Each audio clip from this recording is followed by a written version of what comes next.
everybody. Welcome back to the 2017 World Championship. If you couldn't tell, there's a ton of excitement in the room right now. It's a madhouse in here. You can just hear it and see it in everybody's voices. It's a tournament unlike any other. It really is. We started things off with a amazing rendition of Passionate Duelist from the original series. Loved it. Shamisen and the DJ. It was fantastic. It was one of the coolest things I've ever seen. And I think that really sets the mood for what we're about to see down here tonight.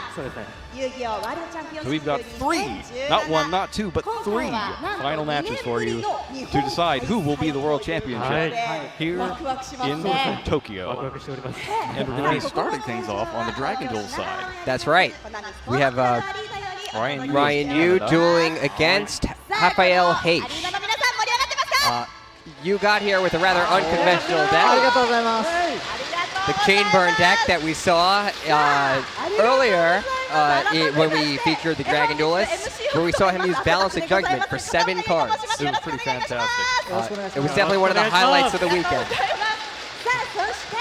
And we'll see if we can replicate it again here. A really fantastic choice, really, the burn deck. Although his opponent famously said beforehand, I'm not worried about burn. He did. He scoffed at the fact that Yu is running a burn deck. We will see if he regrets those words or if he crushes Yu as easily as he predicts. Now, I think part of it's going to depend on whether or not Ryan Yu knows about it. If he knows, he's going to be really motivated to win. I would imagine so. So, we're still a few minutes away. We got a little bit more action coming up. So what we didn't see Yu use is Dice Jar in his previous feature match.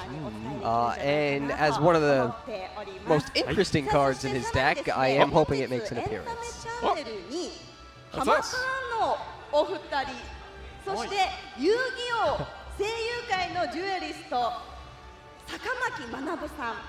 Hello. Hello.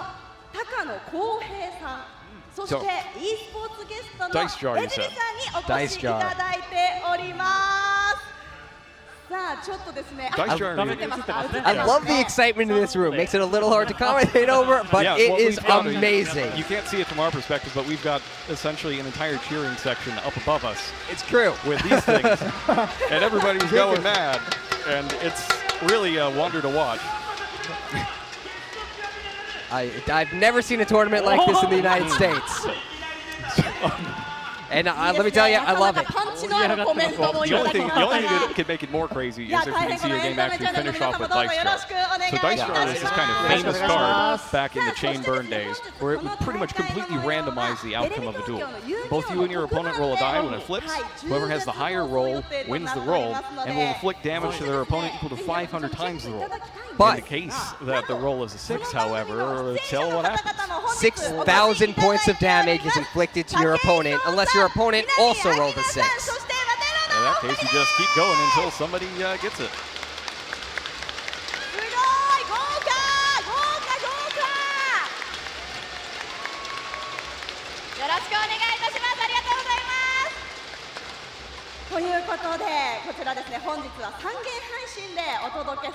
So will we see that? I mean, it's a one-off. It's not necessarily a thing that's going to happen. I heard he does side deck it out a lot also, so if we don't see it in the first duel, we might not see it at all. And that's actually part of the strategy of the whole card, is that it's in there for game one in the case that you lose the die roll or get an unfavorable matchup, and you just need something in there that can give you a chance to just steal a game. So you lose the die roll, you make up for your luck with Dice Jar. Exactly. It all comes in waves, you know. Yeah. Well, it looks like we're going to start bringing our players to the stage momentarily. The energy in this room is amazing. Amazing. Oh, so after we forgot to talk about Rafael. So Rafael made it all the way here with a combination of pretty much a bunch of different good decks. Yeah, his deck is also unlike any other. He's got Kaijus, he's got True Dracos, he's got Alistair the Invoker and the Invoke monsters. There's just all sorts of stuff in there. He just packed every good card he could find in there. I think and it he's all fits in 42 cards even with all that stuff. I think he's the only duelist actually using Interrupted Kaiju Slumber, which is limited to 1 for this tournament. And that's probably one of the reasons why you're not going to see a whole lot of it. But he's got it, and it's taken him all the way to the finals so far. How much did the Kaijus really help in a matchup against Burn? Probably not a lot. It can get rid of the Time Lord, but now the Time Lord's already done its damage. You had to draw. Yeah, that's true. On the field. You can preserve your graveyard, right? Magician of Faith. You can preserve your graveyard though, if necessary, which could be valuable. And I do like how, like we saw yesterday, Magician of Faith getting back Card of Demise after playing Card of Demise. That was pretty fantastic. So I guess you can get rid of Magician of Faith as well. That's true. Dice Jar. Dice Jar. But what you got to watch out for is if you hit Backjack, because then you give your opponent an actual monster that they could do something useful with, in addition to sending Backjack to the graveyard, letting you rearrange the cards and dig even deeper for stuff like, say, the devastating Ojama Trio. That was the catalyst for Balance for 7. Yes, it also enhanced the Just Desserts and the Secret Barrels. So Ojama Trio in yesterday's feature was a huge impact card that is likely to repeat its power in this feature match. It is highly likely. So why do we think that H is not afraid of Burn? What in here makes you think, you know, Burn's not so big a deal? That is a great question, and to be honest, I don't know. That's a valid answer, because honestly, I'm not seeing it either. Yeah, I don't see anything that's particularly powerful against Burn other than maybe Ash Blossoming Joyous Spring, which he does play 3 copies of. It's good against everything. Yeah, but it's especially good against Burn, which runs a lot of cards that draw cards and that have a high impact when drawing cards, like Card of Demise to draw 3 cards, or Balance of Judgment to draw 7 cards. And being able to stop that is incredible. So that's certainly one thing. Other than that, I really don't know.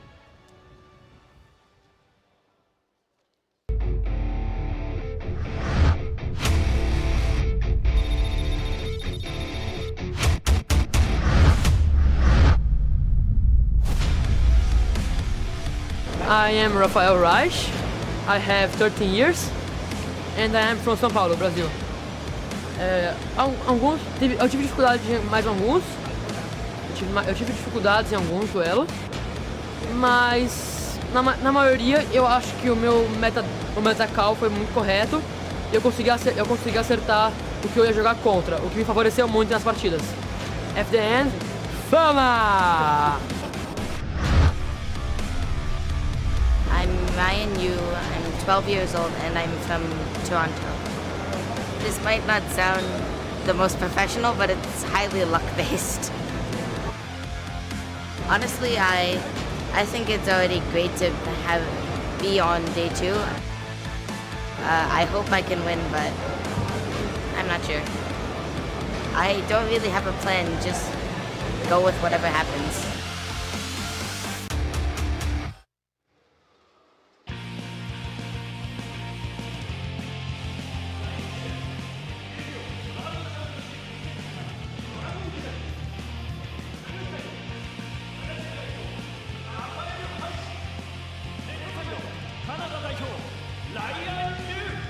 On the blue side, from Brazil, Rafael.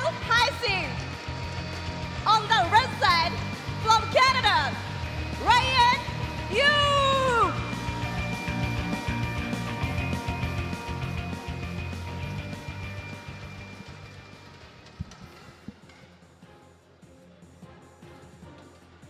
Yu-Gi-Oh! ワールドチャンピオンシップ2017ドラゴンデュエル決勝戦。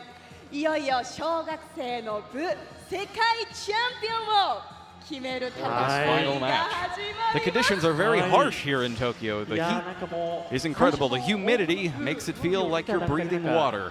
And that really has a chance to take a toll on your cards. And the room is packed. Yeah, the room is packed, and that's not really helping either.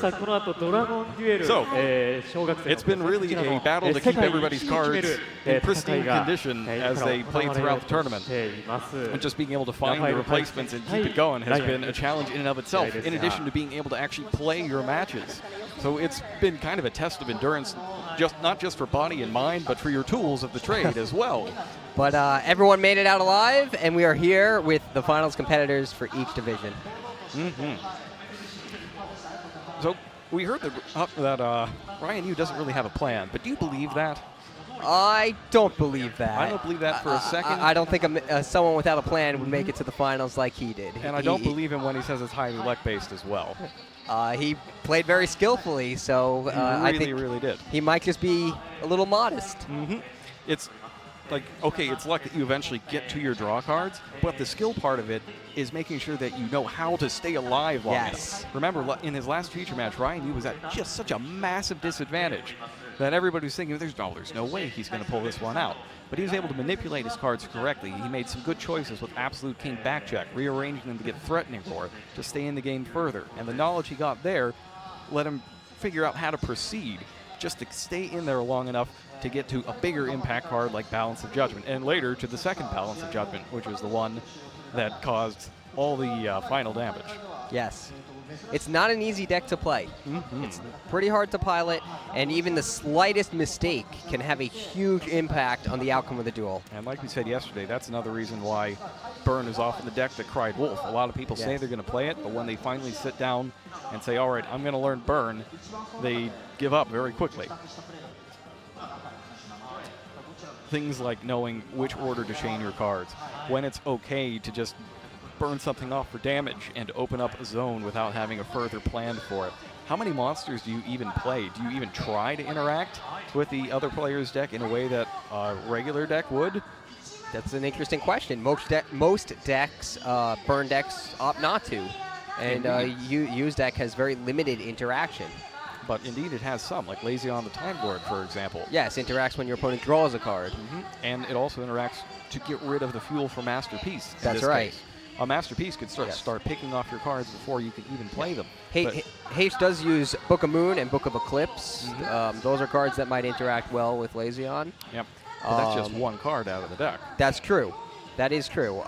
For the most part, his cards don't interact well. And the Chain Burn decks like Yu's really thrives on that. That's the reason to play it. It's because you anticipate your opponents are going to build decks that are optimized to beat what they anticipate to be popular in the tournament. As we talked about all weekend, Dinosaurs and True Draco proved to be the dominant forces in both the Dragon Duels as well as the main tournament.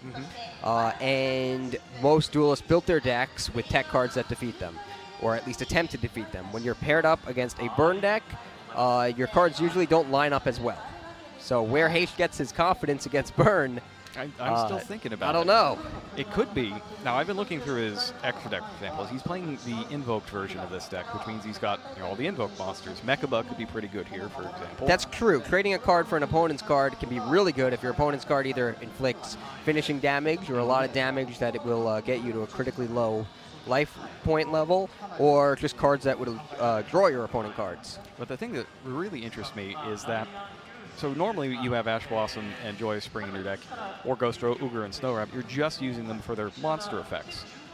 But I noticed just now that he's got a copy of Black Rose Dragon in his deck, that he could combine either of those tuners with Alistair to blast the entire field wide open, and then because it would have to have combined with Alistair, he would have Invocation for a follow-up play. That's good. However, a lot of the cards in the Chain Burn deck are chainable. Right. But even in that case, they're all off the field. So that is true. As long as the burn damage isn't enough to take you out right there, and your opponent doesn't have enough draw cards among those cards, you could give yourself an opportunity and land a Mechaba on the field afterwards. Yes, and I agree. I think Mechaba is one of the stronger cards in this matchup, just for its continued ability to negate your opponent's cards, especially when each of those cards is so valuable because the deck depletes its hand and field so quickly. One of the things I really like about Mechaba and the True Draco variants in particular is that the smaller True Dracos, Dynamite Knight and Ignis Heat, they actually give you the choice of whether or not you want to add the cards to your hand or put them on the field. So if you have a case where you've got Mechaba out and also Dynamite Knight or Ignis Heat and your opponent activates an effect, you can actually take that spell and put it in your hand and make sure that you have a card in hand to send to the graveyard for Mechaba's effect afterwards. Yeah, that's actually a very interesting interaction that I've never seen a duelist take advantage of by combining those monsters. Now, I haven't actually seen it in practice, but in theory, like preparing for this event, that's the sort of thing that actually came up just a few times. Yeah. But just a few times is enough to learn that your deck can do that, just in case the scenario comes up. And you can get into a lot of scenarios where you might not know that something is possible. So you need to spend a lot of time studying with your deck. And if you take a look, we got comments from a lot of the players beforehand about what are the things that you think an aspiring duelist can use to improve their game. And Rafael says, here's my tip. You need to practice a lot and study the different decks. And he's absolutely right. You really, really do need to do that. Very good advice.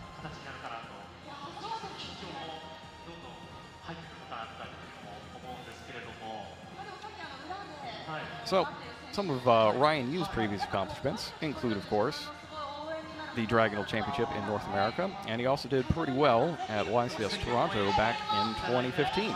That was his first event as well, so having a high finish there, if your first event is a pretty great start to your career, and now 2 years later, he's made it to the World Championship. So he really moved up in the world in just a few short years. He's already at the top, and he's actually one match away from becoming the world champion. And it looks like he's getting ready to start that match right now. We are shuffling up for Duel 1 of the finals of the Dragon Duel World Championship.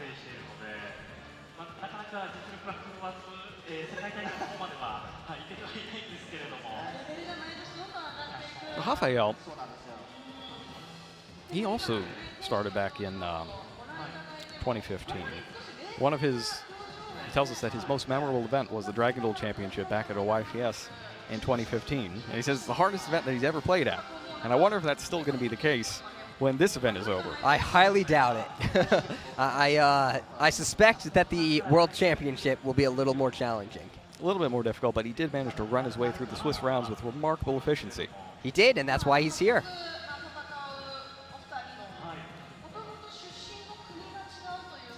One thing that we talk about is how people actually start playing Yu-Gi-Oh! For a lot of people, it's the TV show. For me, and for you, and for a whole lot of people, it's the original series. But Rafael, he started with the GX. Wow. So we regularly poll to see what the most popular TV series are from the Yu-Gi-Oh! Franchise. And the original series, it's always up there at the top of the list. But right behind it, it's always GX. And it's really amazing. Because when I first saw GX, I didn't really warm up to Jaden. I think because I was a teenager at that point. I was a little jaded at the moment, too jaded for Jaden. But as I've grown up, I like Jaden now. He's all right. Jaden is all right. He's an all right guy.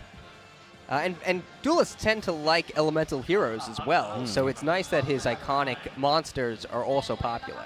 Heroes have always been pretty popular. I don't really expect they'll ever stop. All right, looks like we've got our matchup just about ready here. We have our opening dice roll.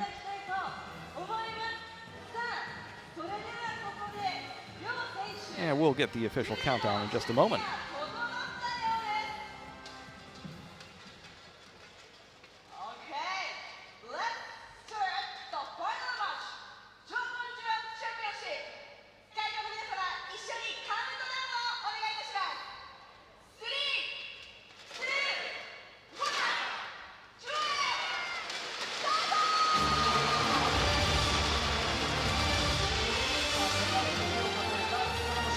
Here we go. It's time to duel, and Ryan Yu wastes no time at all, setting his entire hand and passing the turn. I think that was to be expected. Terraforming comes down first for Reich.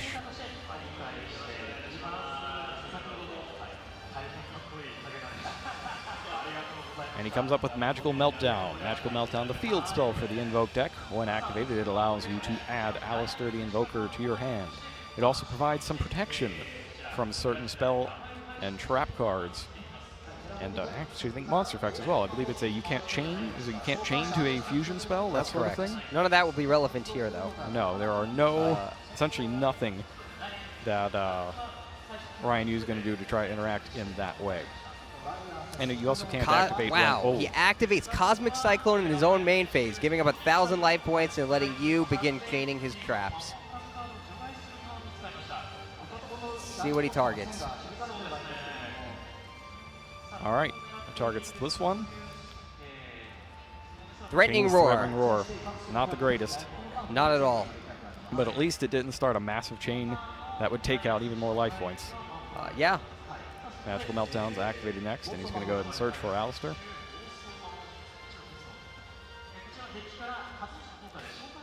That's not a great exchange for Reich because 1,000 life points is really important in this matchup. It really is. That's 5 cards on the field with Secret Barrel. Yeah. In a lot of duels, 1,000 life points when you're at 8,000 is almost inconsequential. This is not one of those duels. Normal summon Alistair. It's going to get Invocation out of his deck. He's playing only 1? No, 2 Invocation. I like that. Yeah. I like being able to have multiple Invocations because it's not... You can play multiple per turn. And then he plays Book of Moon to flip Alistair face down. Now, Alistair gets its effect not only when it's normal summon, but also when it's flipped face up, as we saw quite a bit in the latter rounds yesterday. So he's going to get a card out of his hand that is useless against this deck, and he uses it instead to give himself more ways to dig through the deck. This Book of Moon, I don't really know. I don't think you really want it. Yeah, well, it would work against Lazion, right? Yeah, that's about it. And then he could either use a Kaiju to tribute it, or he could clear it with something like Slumber while it's face down. Put that aside, probably the second invocation is more valuable. Almost certainly. He wants to be able to get this duel done as fast as he can. He sends Thunder King, the Lightning Strike Kaiju, to the graveyard along with banishing Alistair. Interesting strategy. It seems he might actually just be trying to reduce the number of cards he has. Yeah, he is. To limit the impact of Secret Barrel, just Desserts, keeping the monsters low, and the other cards that count what he has in his hand and on his field. That basically has to be it, but I do wonder if maybe he wanted to keep the Book of Moon in hand as a spell to discard for Mechaba. That would certainly make sense. It's not like Ryan Yu's deck doesn't have any spell cards. He's got plenty, and they're all really good. 3 Pot of Duality, 2 Card of Demise, 2 Pot of Desires, and 2 Train Strike, the card that gives Chainburn its name. Reich might have another spell card in his hand that also does not interact well with you. It is indeed possible.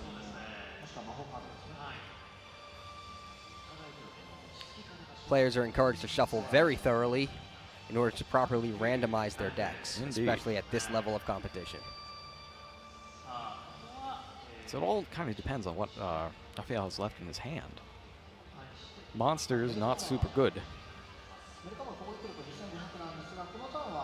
And we note that he hasn't used Invocation to put Alistair back in his hand. So it does seem that card count is something that he's thinking about here. So he couldn't attack due to the effect of Threatening Roar, so he simply passes his turn, and then you draws a monster and sets it. I wonder what that could be. There's only so many monsters it could be, and you know which one I'm hoping it is. I know. Of course, even if it's Dice Jar, its effect may be negated. Well, that's interesting. Do you negate Dice Jar, or do you take the chance? I guess if you're at 7,000, you negate it. It's Dice Jar! Roll them. Let's see what we got. Now Reich has a decision to make. You want to negate that. 50% chance this card actually hurts you. A 50% chance. Now Reich is losing some life points. And a particularly low percent. He's letting it resolve. Oh, no, he's not. He's activating Mechaba. Okay. He's using the Mechaba's effect. And the question is, can he do it in the damage step? Let's find out. Does it negate the activation or just negate the effect? I believe it's the activation, which means he would be able to do it. Indeed. But let's check the text just to make absolutely certain.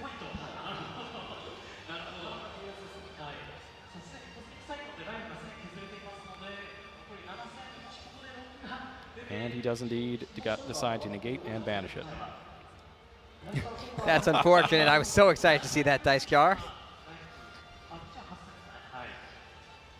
All right, Ryan Yu fills up his back row once again and plays back to Reich.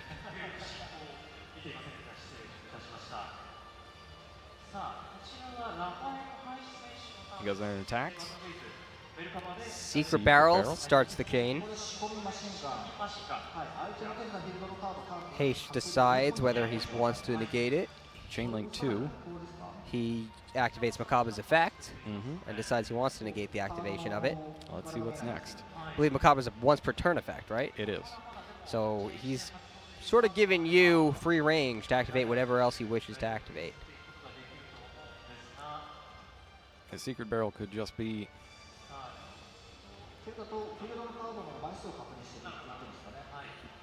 a ruse to get him to use the Mekaba early so that he can chain a bunch of stuff, like Ojama Trio, and just desserts. Reckless Greed, even.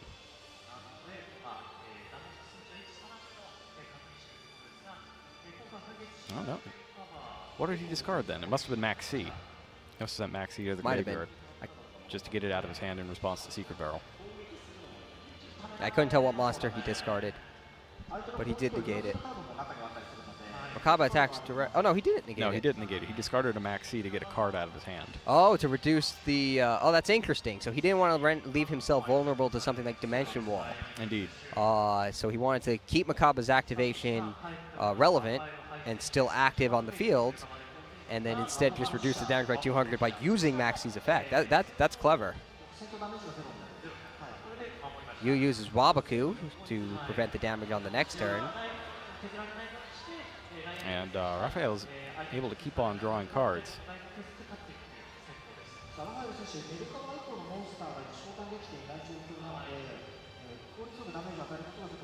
You know, the longer it takes you to be able to create a chain here, the more chance is that Rafael is going to have the cards he needs to get rid of to negate them. Let's see what happens this time. It's also possible H does not have a trap card to discard, which is why he did not negate Secret Barrel, in which case something like Dimension Wall would be a big deal. Yeah, he only has 5 traps in his deck total. Secret Barrel is activated and he takes another look at it. Does 200 damage to H for each card he controls or in his hand. He's trying to figure out how he can throw away some more cards. Chain Strike is activated next. That's good for 200 damage right now. But Mekaba, I believe it activates. Next is Blazing Mirror Force. This is in response to the attack. That's the card he probably wanted to negate. Next is the second Chain Strike. Oh, wow. And as we've explained earlier, this is totally legal. That's right. When he activates the second Chain Strike, there's only one Chain Strike on the chain below it. So there are 5 effects on the chain right now. Chain Strike is the 5th. That's a cool 2,000 damage. Blazing Mirror Force, I believe, is going to do 1,250 to each player. So 2,000 plus 1,250, 3,250. A Chain Strike is negated, and the Secret Barrel will hit him for whatever's in his hand. As our duelists work out the math here.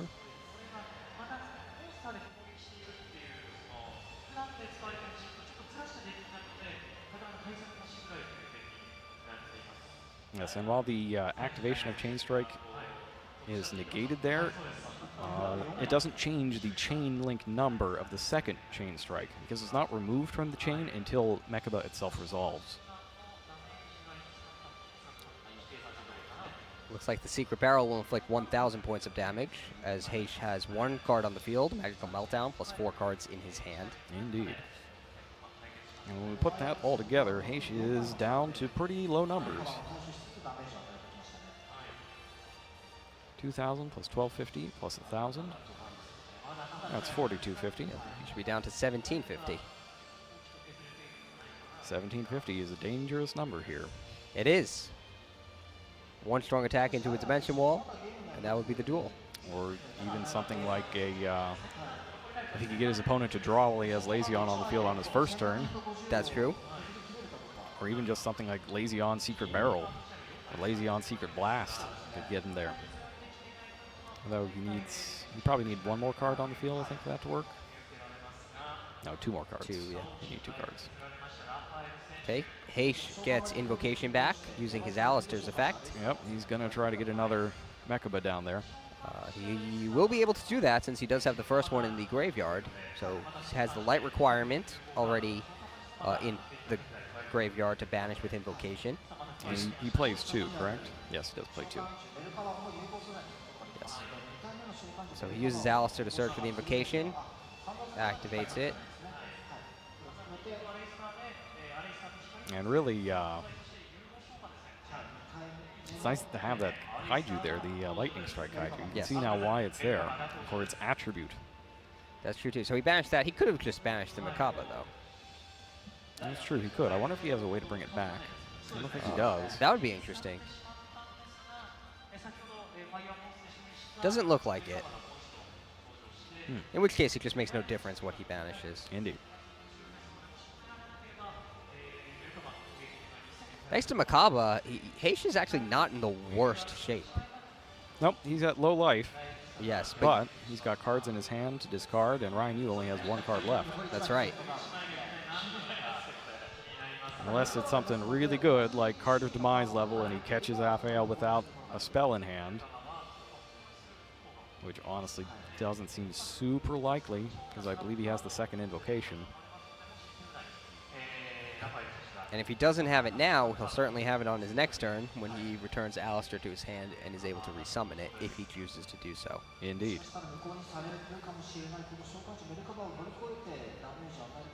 Heish must have seen Yu's 7-card draw with Balance of Judgment. Yeah. Because he is being very reluctant to commit cards to the field.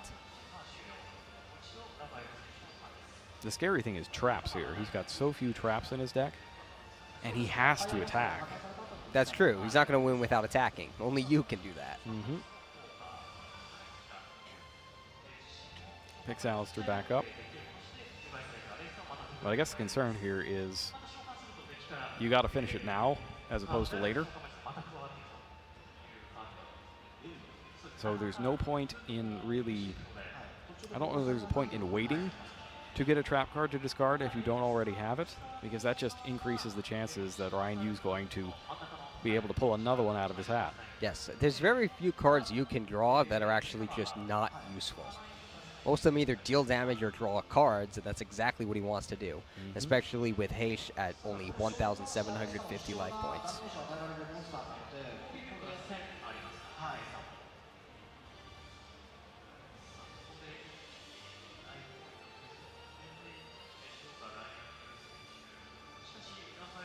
Invoke Mechaba plus Alistair, that represents 3,500. Does he have a 2nd Alistair? If he had an Alistair in his hand, he could actually just straight up win. Assuming no useful cards in the back row.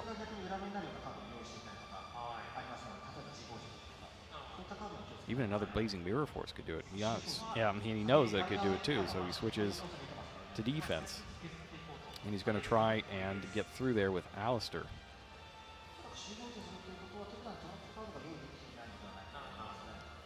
1,000. Ryan Yu takes it. Well, Rafael taking no chances with Dimension Wall or another Blazing Mirror Force.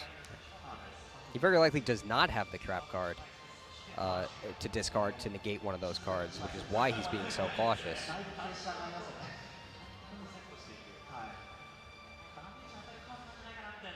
He might go for it this turn, though, because now it's a guaranteed win. He can end it if it gets through. And I think it's probably worth the risk of losing by trying to win here. I think the benefit of that outweighs the giving you the opportunity to draw 1 more card. He's got 6 in hand. You see his hands are shaking a bit there. Yeah. Well, this is the World Championship Finals. It is indeed. If there's a time to be nervous while dueling, this is probably it. Oh, he had 7 cards in hand, and in the end phase, he discards Gedarla. So he attacks with only Alistair, and then Yu draws Pot of Desires and banishes the top 10 cards of his deck to try to draw 2 cards. But Invocation negates Pot of Desires, and now Yu is free to activate whatever he wishes. Yeah, if he's got the burn cards, he wins. If he has Card of Demise down even, or some bluff spell card. Well, Demise will stop him from doing any damage this turn. This turn. But I bet it is. Oh, it's Desserts. Just Desserts for 1,000. Does he have the trio for game? I don't think he would activate Just Desserts if he got didn't. It. Ojama Trio. Just Desserts with Ojama Trio. Baiting out Invoke Mechaba with Pot of Desires. He's able to pull this one out. We see that you did have balance of judgment, but because Reich played around it the entire duel, he wasn't able to activate it. Smart play from Reich there. But Yes. it turns out that if he had just gone all in and attacked, he would have had it. He would have. He would have You're had right. it. All he had was the Ojama Creo, the just desserts. It's that classic scenario from Duelist dropped Kingdom. it. Yep. Where if my attack, she's got him. Yeah. But in the end, She he would- managed to bluff her out of it. With his monster recovery card. Well, things like that do happen in real life. Yeah, Although yeah. I'm still a little disappointed about the dice jar. Definitely the right move. Not trusting it to a die roll. Although, at the end of that duel, used life points was indeed below 6,000. It was. So that die roll could have actually cost him the duel. Indeed. If Heish had rolled a 6, would have been a totally different game. Well, I don't think we're ever going to know what happens there unless you decide to keep dice jar in. He may. he could do that. Sort of worked out in the first duel by forcing a Kava activation. His side deck's very interesting. He's got a couple of fairy tale monsters, both Luna and Snow. But then he also has things like Jinzo and Psychic Shockwave. I saw that. I have no idea what that's for. The only thing I could think of is because he's playing Burn and thinks Burn is such a strong deck, he might think that some of his opponents might be playing Burn. That's I true. feel like it's I feel like that's common at the World Championship. There's some sort of effect where you feel like you have discovered the best deck in the World Championship format. So you think other players in the tournament who are just as skilled as you are and also the best in the world might also be playing that same deck. That makes sense. Could you think of any other reason you would want to include Jinzo and Psychic Shockwave in your side deck? Not really, especially considering the Dinosaur plays one trap and it's a counter trap that you can't chain it to, and all the rest of them are continuous, and they can just be tributed off anyways to destroy Jinzo. So I think you're correct there. What I'm imagining is that he's trying to create a scenario here where his opponent plays the first trap, then he chains with Psychic Shockwave, and then all of his other cards. So all of his cards resolve, and then Jinzo is special summoned to negate the original trap that the opponent played. So presumably that's the scenario you would try to create if you were going to bring in Psychic Shockwave here. Yeah, and his opponents also might side deck out all of the cards that can destroy Jinzo easily. Right. So in this case, though, I think he's going to put in his Zaphion the Time Lords. Zaphion is basically there for decks like this. But we didn't see the True Draco half of it. All we saw were the, third of it. All we saw were the Invoke monsters and the Kaijus. And the Invoke monsters are really what he wants there. That's what gives him the power to dictate which cards you is able to play and which ones will not resolve. That's true, and Zaphion's probably not that strong against the invoked portion of the deck. No. It's definitely, it doesn't do anything because they're monsters. He would need Medaon or Camion, and he's actually not playing either of them. It's a little interesting that he wouldn't go with Camion since it's basically spot removal of any of those cards plus an extra 500 points of damage. Yeah, we saw Matayon in a lot of burn decks in the past, and so yeah, I was that's actually most intrigued by the fact that he's not using Matayon the Time Lord. I would think that he would want to go for the utility. If he could only play one more Time Lord in his extra deck or had to sacrifice one of the Zaphions, I think he might take the higher utility Camion as opposed to the higher potential impact Medaon. That could be. I've been playing with a lot of Time Lords, and that's really the question is, do you want Medaon in there or do you want Camion? Especially if you're going to put in like an entire package. Like sometimes you'll side in 3 Time Maiden and a set of whatever Time Lords you need, and you generally don't put in any more than 3 Time Lords, so you kind of have to pick and choose. Heish does have a couple of cards he will want to put in.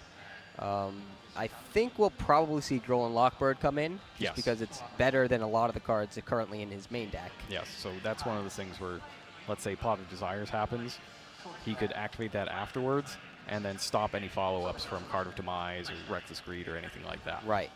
And in addition, I think maybe we'll see Forbidding Chalice come in, just because it's a card that can negate all of the monster effects as low as the deck is on monsters. It's probably better than stuff like the Kaijus. Although the thing with the Kaijus is that those are what gives him, well, they help him get access to a bunch of different Invoke monsters. That's so for true example, too. without Thunder King in that first duel, what does he really have? That is true. So maybe Thunder King will stay in. He's probably going to sub out Max. Well, maybe he'll keep Maxi because you can discard it whenever you need to. It's really interesting. I don't think he needs Book of Eclipse. Perhaps not. I don't think he wants Ryan Yu drawing any extra cards. No. Or flipping his monsters twice. Solemn Warning, the cost might be a little hefty. Yeah, if he could swap that out, does he have any other traps to use? I mean, Oh, Dimensional that's a Barrier good is a question, card that actually. he could just activate and get off the field if he needed to. Oh, and discard with Makaba. Or discard with Makaba. That's the thing with taking out Warnings. You get fewer traps in your deck, but Yeah. I think he might just put in some traps that he's going to play otherwise. I think as you're actually discards. right. It actually might not be a bad idea to just putting traps that don't really have an impact when activated because they're powerful when discarded to Makaba. And I do actually like his approach in the first duel to try to lean on Makaba to win, and after Makaba was destroyed, summon a second Makaba. I do think that's actually the best way to approach this matchup. And it looks like he is having Ryan Yu go first, trying to cut him off from an extra card. Activates Pot of Duality, showing Threatening Roar, Secret Barrel. And Pot of Duality. Pot of Duality. And he takes the second Duality, putting the traps back into the deck. Unfortunately for you, he can only activate one Pot of Duality per turn, so we will not see that be activated right now. That's an interesting choice, considering that he's effectively down a card now for the rest of the turn. We don't know what's in the rest of his hand, so he might not have had anything that interacts well with the other two cards. It's times like these when you really wish you had a judge there with an iPad entering all their cards, because the suspense is killing me. I want to know what he's got over there. It just adds to the excitement, Jerome.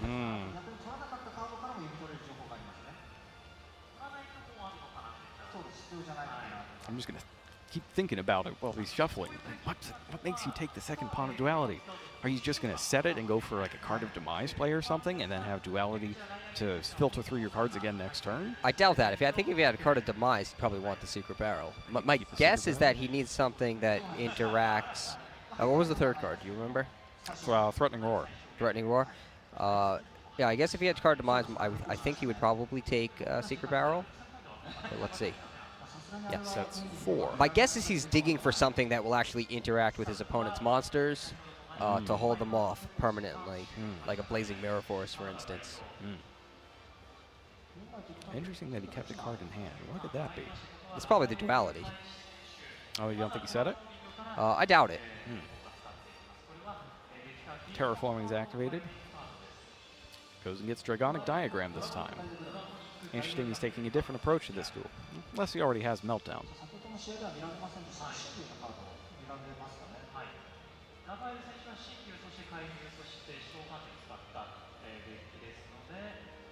Though, Dragonic Diagram destroying True Draco's spells could help him start picking through those cards. Yes, anything that's unchainable and gets hit is a loss to you, especially when his cards are so valuable to him. Plus, we saw Reich heavily rely on a strategy that involves destroying his own cards or just getting them off the field to limit the impact of cards like Balance of Judgment and Secret Barrel.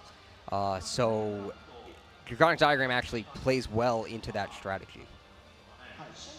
So the unchainables in Yu's deck are Blazing Mirror Force and Dimension Wall. Everything else can be flipped. Unless he sets a spell like Pot of Duality. Right. Now, assuming that he's not doing that, he's left nothing but chainables. Yes. But those are big impact cards. They are. Blazing Mirror Force and Dimension Wall are actually two of the cards that deal the most damage with a single card. Yeah, and Blazing Mirror Force takes all the monsters off the field. Yes. Ooh, Pot of Desires for Reich.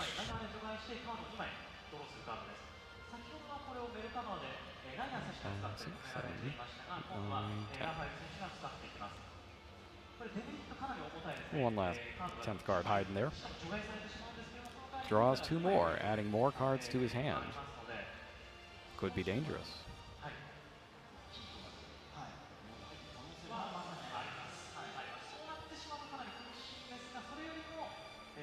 It's interesting because the cards Reich needs are very specific. They're cards that will interact well with Yu's Chain Burn deck, so he wants cards that negate like Makaba. A lot of the cards in his deck just won't help him. And he does have Magical Meltdown, so he's going to go get Alistair. That's a good start. It just gets even more cards on his field, though.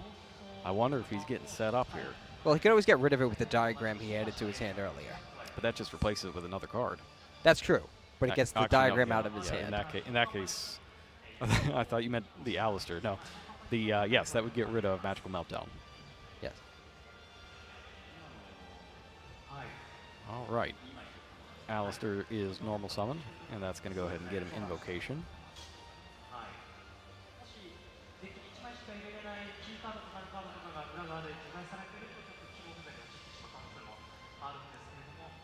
Sends that to the graveyard, and now he does indeed activate Dragonic Diagram. Diagram destroys. Looks like a spell in his hand. Yeah, it's a spell, but I'm not entirely certain what spell it is. To get Masterpiece. A Masterpiece immune to traps would be pretty good.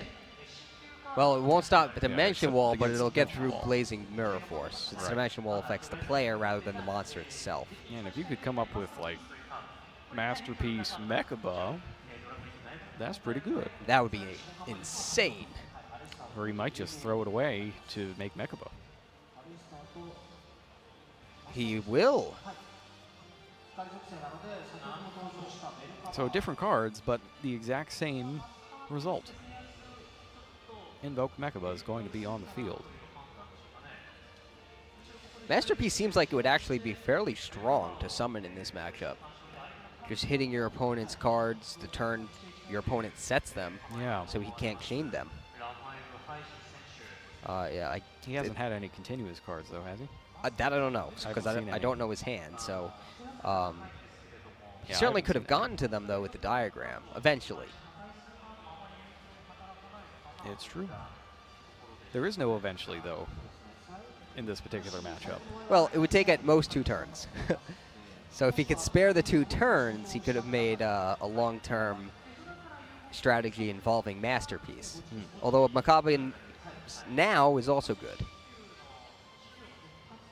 All right, handing off to the judges for one final cut. Yeah, it really depends what's in his hand, and we don't know what's in his hand.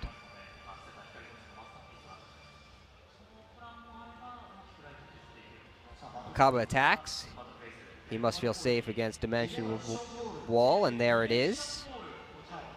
Dimension Wall is a trap card that makes your opponent take damage instead of you.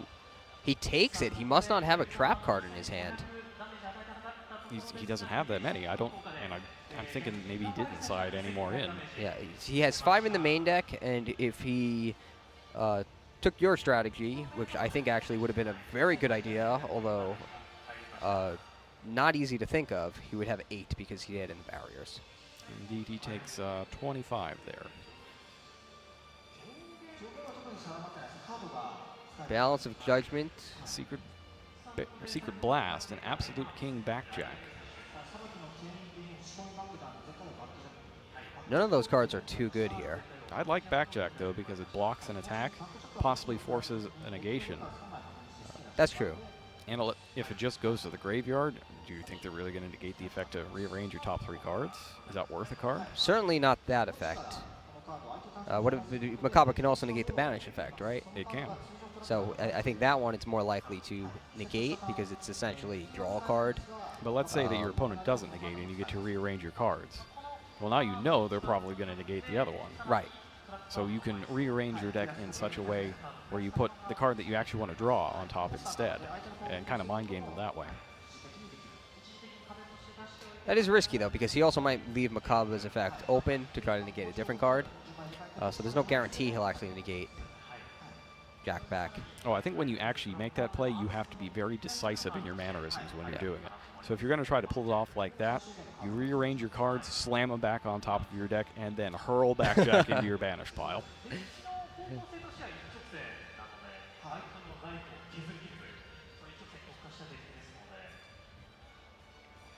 All right, it is still Ryan-Yu's turn. At a minimum, Jack back will absorb 1 attack. Exactly, and that's valuable as well. It is. Sets 2 cards, monster and a spell or trap.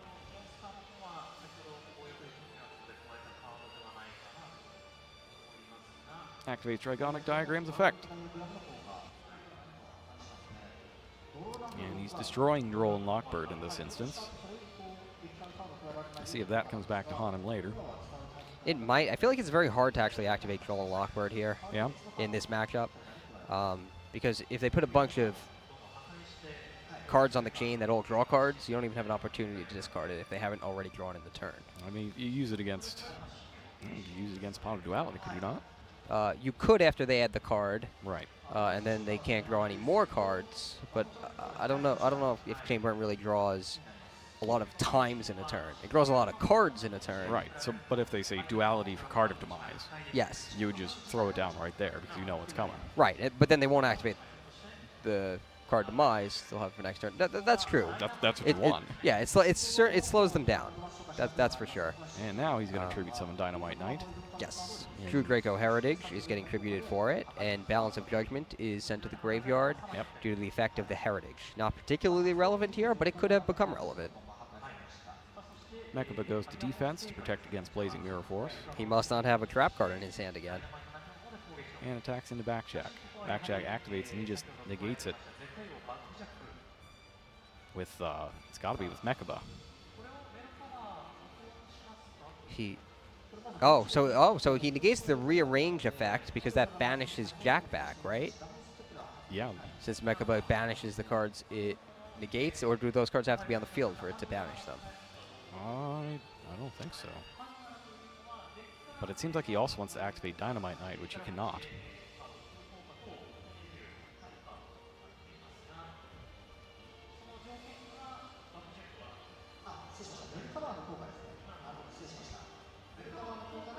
So, Backjack is banished, and another card is not pulled out of the deck with Dynamite Knight. And we'll shuffle up, and the game will continue. Yes, the card can be anywhere to be banished by Mechaba. Does not have to be on the field. That is clear from the text of the card.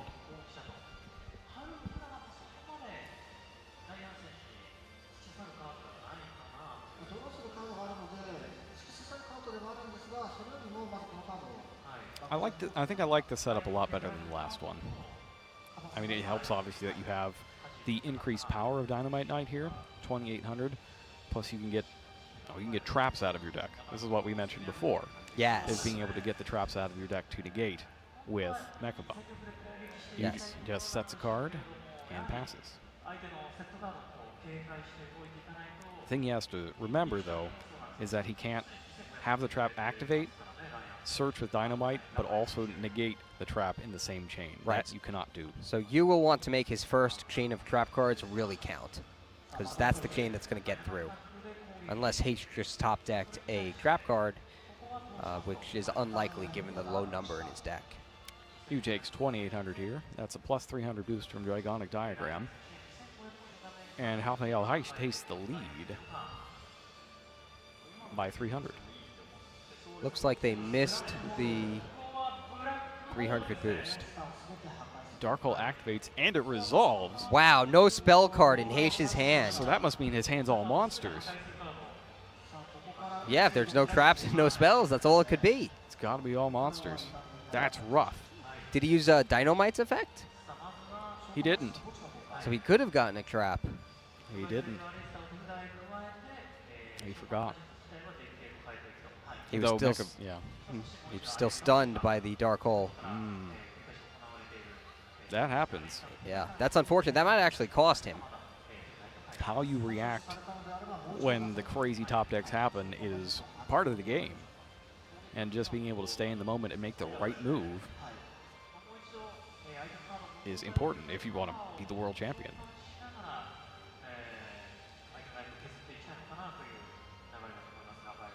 And it looked like they were pointing out the extra damage from Dragonic Diagram right there. Yes. They should be able to fix that pretty easily.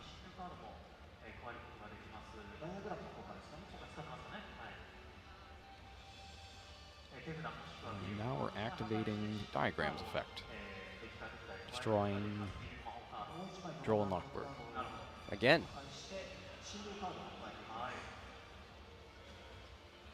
Now he gets a spell card, Disciples of the True Draco Phoenix. Now he could get another tribute summon here. Presumably he's got plenty of monsters to do so.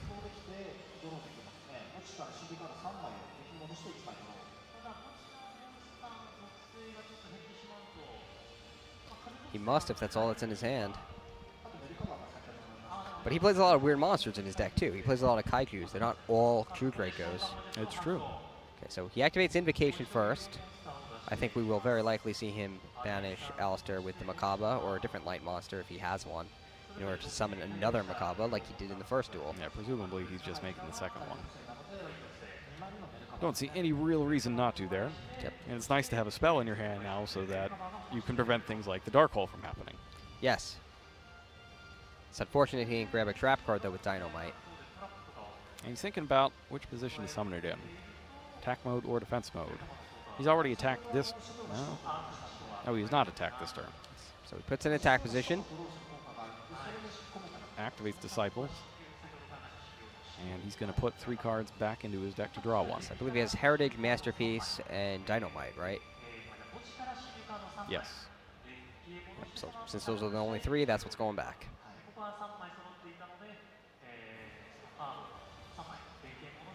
I think that might leave him with no spells, though. It very well might. Because if he didn't have a spell for the Dark Hole... And he picked that one up off of a diagram, then perhaps he does not. Yeah. Well, he might draw one here. Well, he just used Invocation, so he doesn't have that yet. Right. He might have drawn a spell for his turn. Also possible.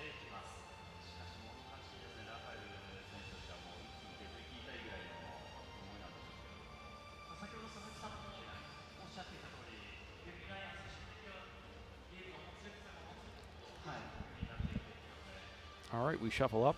He's going to get to draw one more card. And we'll see if it's a good one.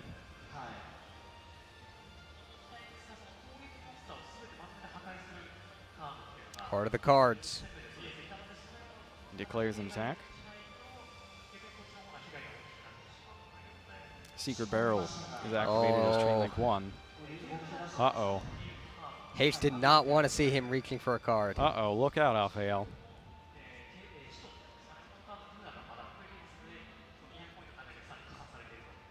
Chain Link 2 is Ojama Trio. Now Makaba is going to activate. He gets rid of... I bet he's got the other trio. Ring of Destruction.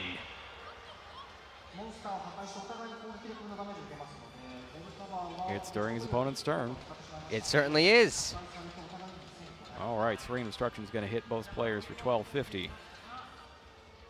Ojama Trio is getting banished. Is it half for Ring? Oh, no, No, it's total. I it's think the it plays full in Mirror amount, Force. yeah. It's the full amount. So $2,500 to each player, and then the Secret Barrel damage as well. Yes. Ring of Destruction has had its effect changed since it was first released. Indeed. It's just not changed to what I thought it was. Yeah, but the spirit of the card is still very much the same. Card of Demise off the top. Oh, my goodness. Amazing. Ash Blossom and Joyous Spring negates it. Hayes uses Dragonic Diagram to destroy his Disciples of the True Draco Phoenix. And I should have some smaller life points here because of the Secret Barrel damage. And time has apparently just been called in the round. 40 minutes have elapsed. And Rafael has turn 0 here. Wow, that's really bad for Heish, because he needs to win this duel just to get it to a third duel. Indeed. And then is at a huge disadvantage in the third duel because the burn deck easily inflicts damage early on and generally struggles in the late game, which won't exist. That it does, and there won't be any more side decking allowed either since it's happening after the 40 minutes are up. Draws an extra card. The score should be 27 to 2,000.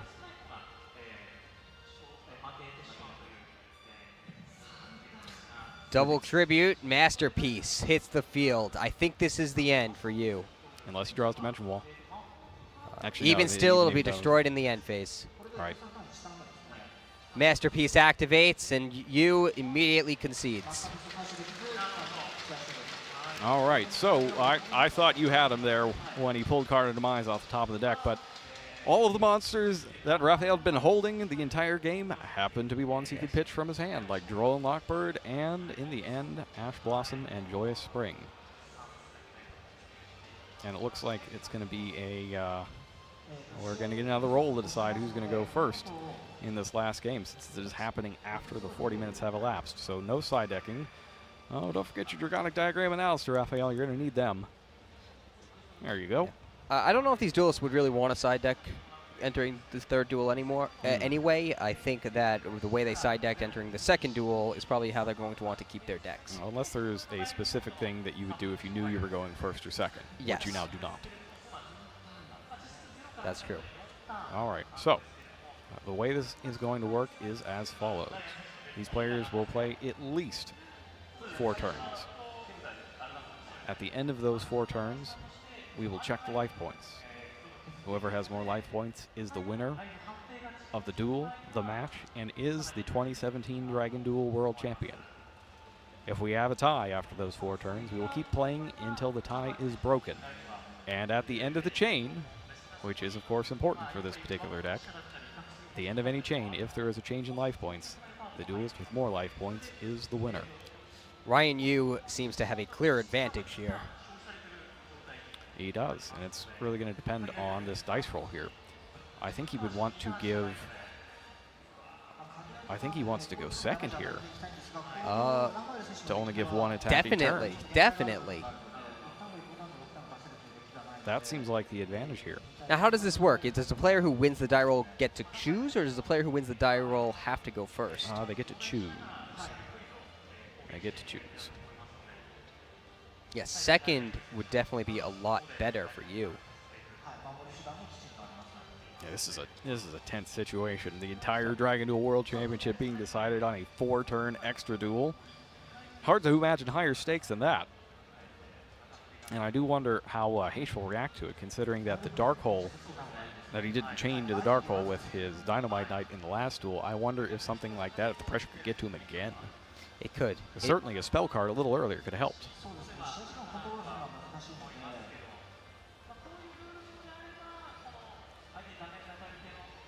All right, Bottom Desires comes up first. Looks like Yu is going first, but the Pot of Desires does resolve, so he does draw 2 cards. He's got a couple good ones there. It looks like a very strong hand. That's a Threatening Roar and Just Desserts. Oh, wow. I didn't even think about it. Cards like Threatening Roar and Waboku are incredible here. Yeah, look on his face says, yeah, I got this. Yeah. He's got a Jama Trio as well. Oh, my goodness. Wow. Oh, my goodness. I think he had 2 Just Desserts. To go with that Ojama Trio? I didn't see the second one. Terraforming is activated. And this is turn 1.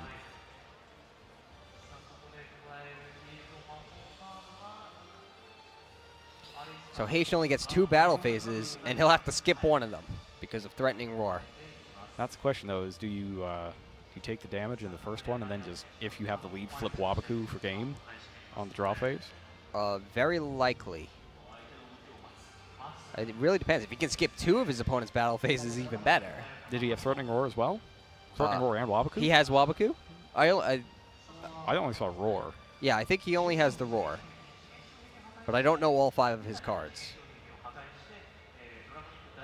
Either way, and you see the Dimensional Barriers. He did, in fact, side them in. Oh, very good play by him. Yep.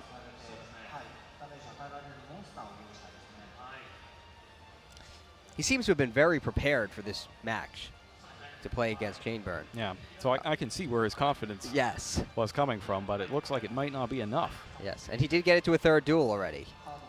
Still to be decided. Sets a card.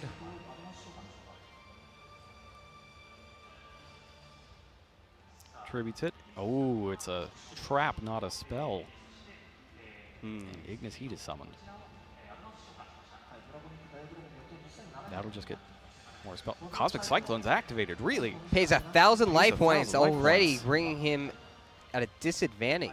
I don't know. He's now at a 1,000 life point deficit before you even activates any burn cards. I don't know about that. Just Desserts is chained. I think Heish knows what's coming next. Do you activate the effect of Ignis Heat to build the chain even more for Chain Strike? I don't think you do in this Secret case. Barrel is chained. Now you definitely don't. Ogama Trio. Trio's next. Oh my goodness. That's 3 more cards on Heish's field, and all 3 of them are monsters, adding 1,500 points of damage to Just Desserts. And another 600 to Secret Barrel. Oh boy. Things are not looking good. The 1,000 points from Galaxy Cosmic Cyclone is just a bonus there. It really is. That's a lot of damage. And now he decides to gain the effect of Ignis Heat. He's going for it. Which means he'll actually take an extra 200 points of damage from the Secret Barrel, since the card is added to his hand at the top of the chain. He's got to be trying to get something else onto the field. He's in so much trouble right now. Which card was targeted by the Cosmic Cyclone? I believe it was the trio. Okay, so he didn't get any use out of that. Hands over 3 tokens.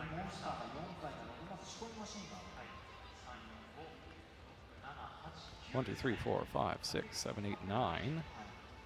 That's 1,800. 6 on the field, 3 in the hand. Cosmic Cyclone still counts for Secret Barrel, even though it is destined to go to the graveyard once it resolves. So 18 and 2,000.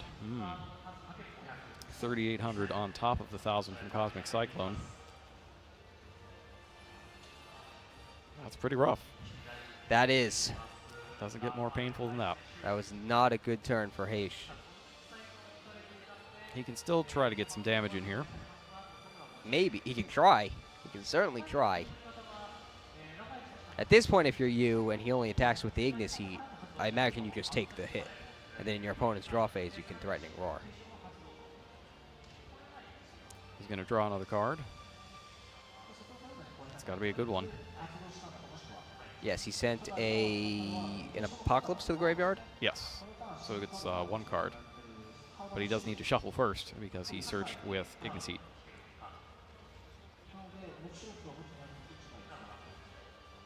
What does he do to get out of this? I was don't just thinking that same thing. There's just not enough time. He only gets 1 more turn. Well, if he gets... The only thing that can really happen is that Ryan Yu can mess up. If he messes up with Threatening Roar and tries to activate it in response to the attack, he'll get nothing out of it. What's the restriction on Ojama Trio tokens? They can't be tributed? Can't be tributed for a tribute summon, I believe. And they do damage when they're destroyed. Right. It's tough. The only thing I can think of is maybe he'll be able to gain an additional normal summon Masterpiece. And then with Masterpiece on the field, he'll be able to banish, destroy a card on his own turn, as well as a card on Yu's turn, ideally hitting the Threatening Roar and landing 2 direct attacks on his next turn with really powerful monsters. And the attacks will be boosted by a Dragonic Diagram at least, so Ignis Heat is at 2,700. But without being able to tribute the Ojama Trio tokens, as you're correct, they cannot be tributed for a tribute summon. He would also need another card to set. And he's going here to get the extra summon. And targets Reckless Greed. Oh. Reckless Greed.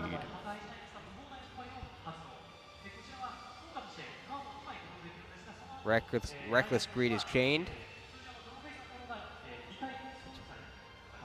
This is actually quite good for Heish. Yeah. With the extra power bonuses, you got a 28 and a 27. That's 5,500 damage. That'll bring you below his own life total, so it really forces you to activate the Threatening Roar to keep his top decks live, so that if he draws another card that can disrupt a battle phase, he'll win. He doesn't get to draw any more cards because of Reckless Greed. Well, he'll need it off the Reckless Greed. Yeah. All things considered, the Reckless Greed isn't too bad because he's getting 2 cards and only will have to get 1 draw phase since he only gets 1 more draw phase this game. I feel a lot better about Heish's chances now with that second True Draco on the field. Because now he has the pressure there. Oh, and if he uses Threatening Roar, which he does, in order to preserve his life total, Dynamite gets to activate its effect to add a trap card to Heish's hand if he wants to.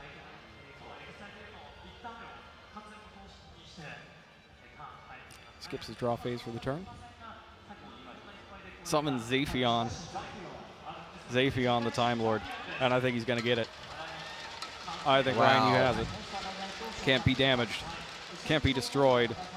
The only thing he can do is give him a Kaiju. A Kaiju would work, and we know he kept Kaijus in. Right? He at least kept the light one in. He activates Card of Demise. Oh my goodness! Wow. Unbelievable. He doesn't need a draw phase when he draws 3 cards with Card of Demise. Why not draw 5 cards in a turn and a half? And he changed his own max C to the Card of the Demise, allowing him to pick up all 3. Oh my goodness. Pot of Duality lets him look at the top 3 and pick the one that can win him the duel. Well, let me see. Show him. That's a Desires, a Backjack, and Secret Blast.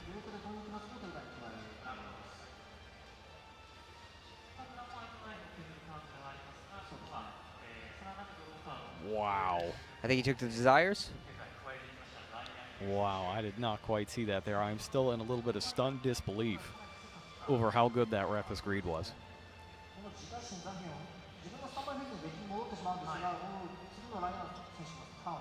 Unbelievable.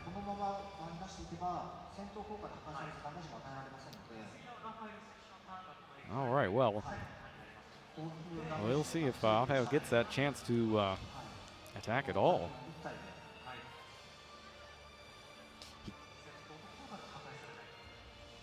Pot of Desires comes down.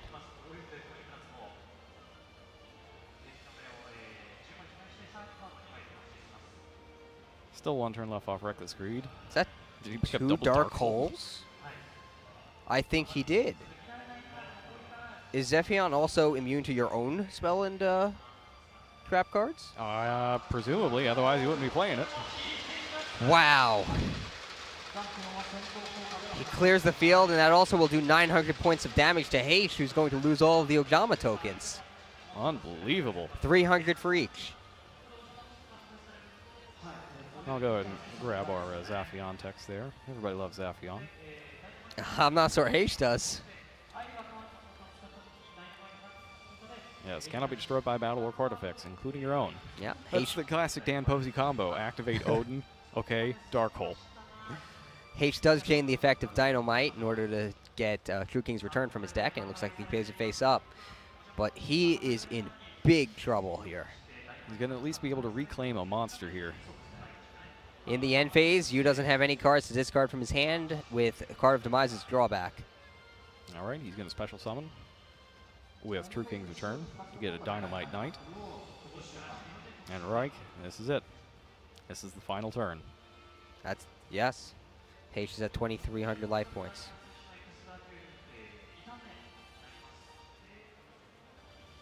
We'll see if you can even just finish it right now, not even let the turn end.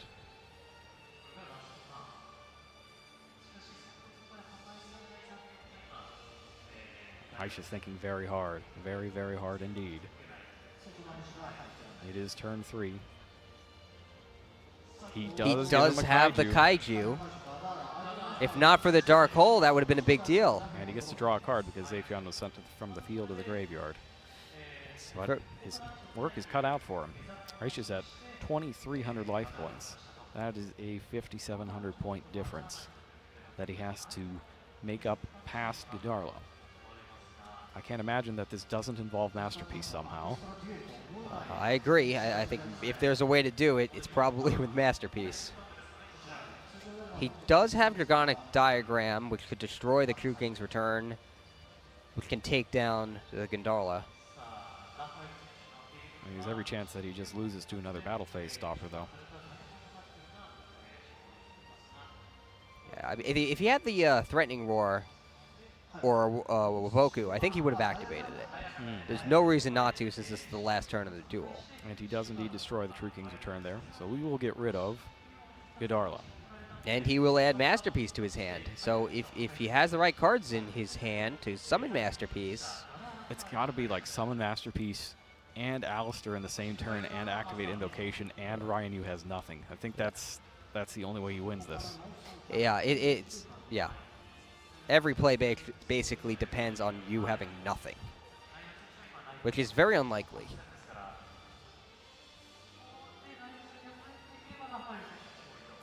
Masterpiece is out of the hand. I saw a brief glimpse of a trap. True King's Return.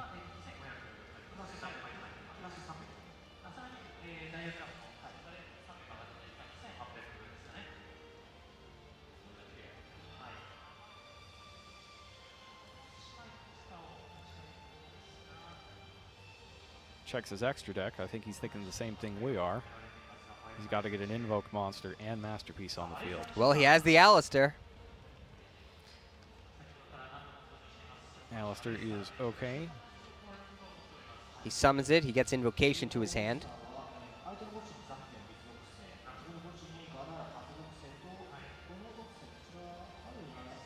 You know, it's interesting that you didn't attack with Zaphion to send the True King's Return back to the deck. Yeah, I was actually thinking that.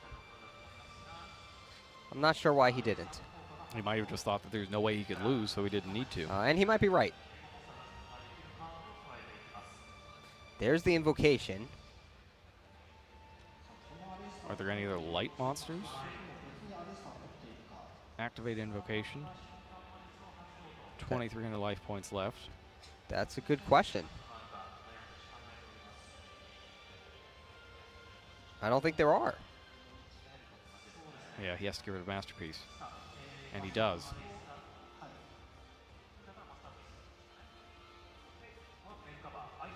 And he does have a trap in his hand. I saw it earlier. So that's good. He's going to need to get Invocation back into the deck to play for damage here. He's got to get Alistair back and try to get in. Hecaba's a machine. He attacks for 28. 28 and 35 will be 28. Wow, I'm so excited I can't do math straight. 28 and 35 is what? 13 plus 5,000 is 6,300. Why 35? I'm assuming he's going to discard for Mechaba. Oh, you're right. He has the Alistair to increase the attack Discard points. Alistair.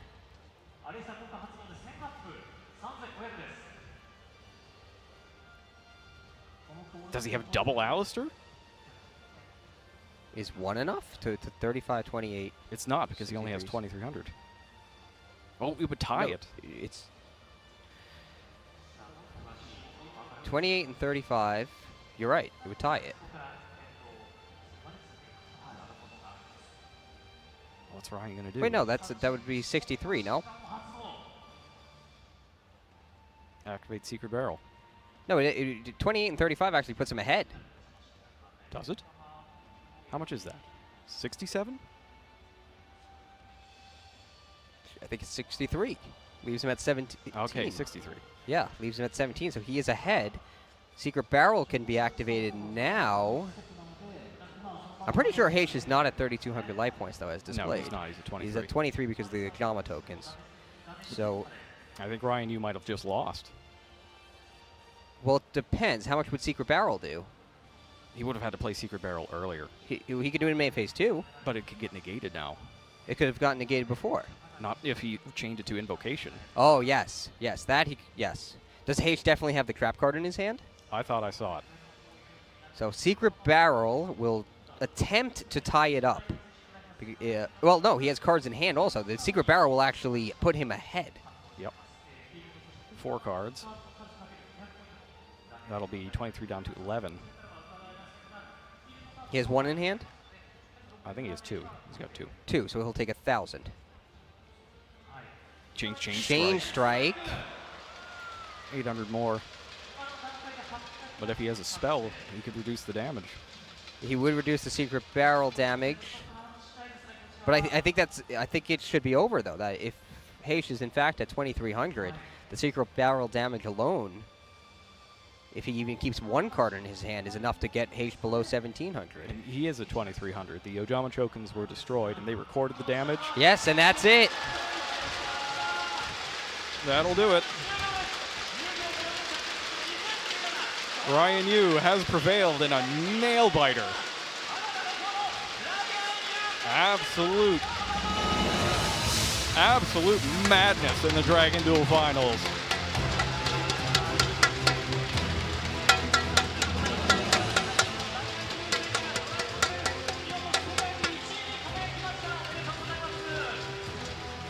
Ryan Yu of Canada. Congratulations to Ryan Yu, and congratulations to Canada. Says he believes it's luck. Clearly it wasn't. He played a fantastic finals match. He did. And it was a very close one. Though I guess the last card demise is pretty good. That's pretty good.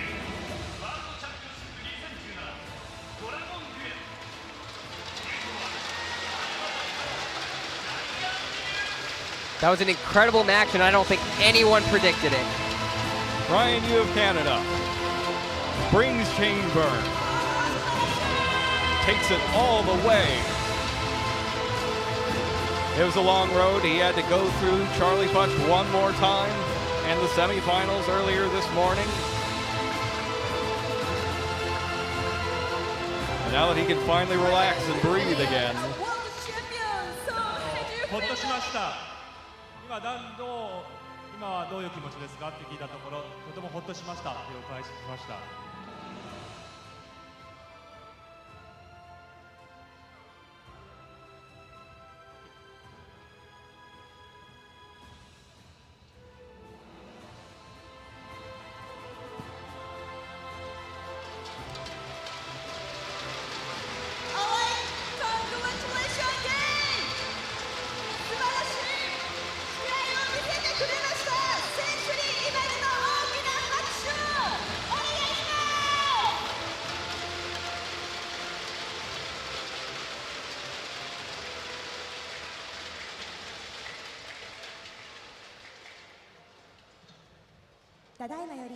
Well, I tell you what, if that's the opening act, what do we have coming up next?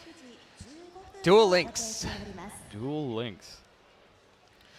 So, we have just received word that our next match is going to begin in about 10 minutes. We will have the Duel Links World Championship final between Tut-Pup and Timmy.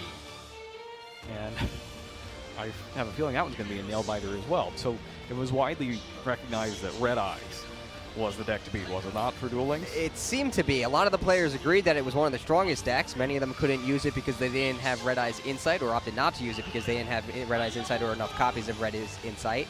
But the two duelists in the final round are actually playing nearly identical decks, none of them Red Eyes. So it'll be a complete mystery to me as to what's going to happen on this one. But you'll find out when we do in about 10 minutes. Don't go away.